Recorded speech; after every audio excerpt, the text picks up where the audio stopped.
Olivier Guida joins us now, the managing director at Global Strat, an international security and geopolitical risk consultancy firm.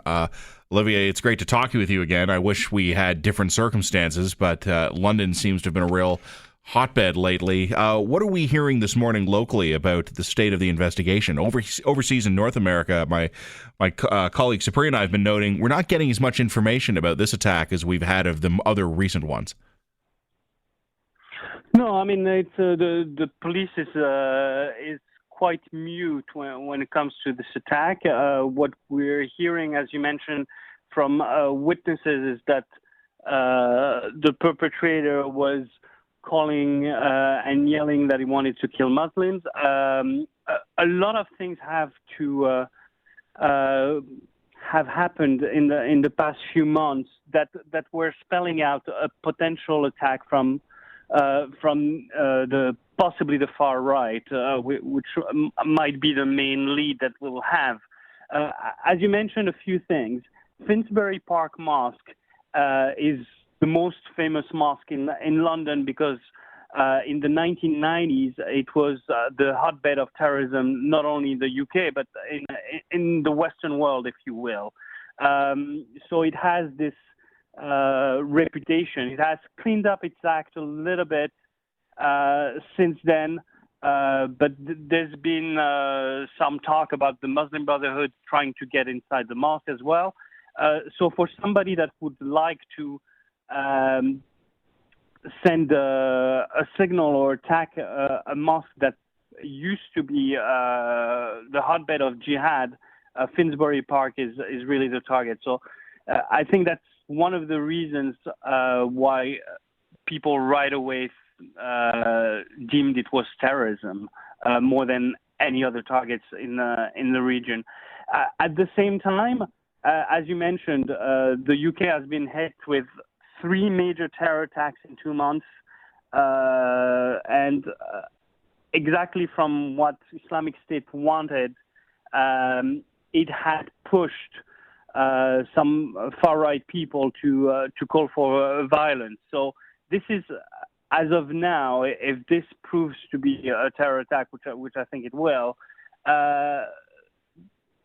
if it's not handled well, you could have exactly the scenario that Islamic State and other jihadists want, is to portray a division within the society and, the far-right attacking Muslims, extremist Muslims attacking non-Muslims, or Muslims that are not agreeing with them. So it's the nightmarish scenario for the government when it comes to cohesion, if you will. Olivier, what about if this turns out to be just simply a lone wolf type of attack, in that this one man who did conduct the attack, he may have been inspired by right-wing sites or what have you, but wasn't necessarily part of a larger network? In terms of the response, how would that differ?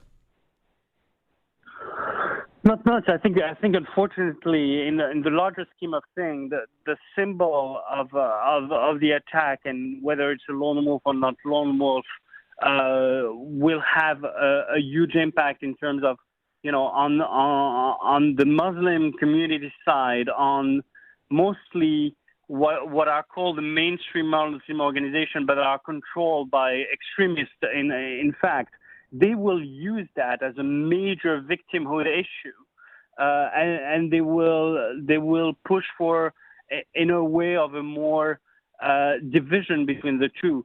I think compared to jihadist terrorism, whether it's a lone wolf, whether he's been approved by this group or that group, doesn't make a huge difference, because in terms of what it will have as an impact on social communities, if you want, for them, the goal has been met. So that's very problematic if we were to see a few other attacks in that fashion.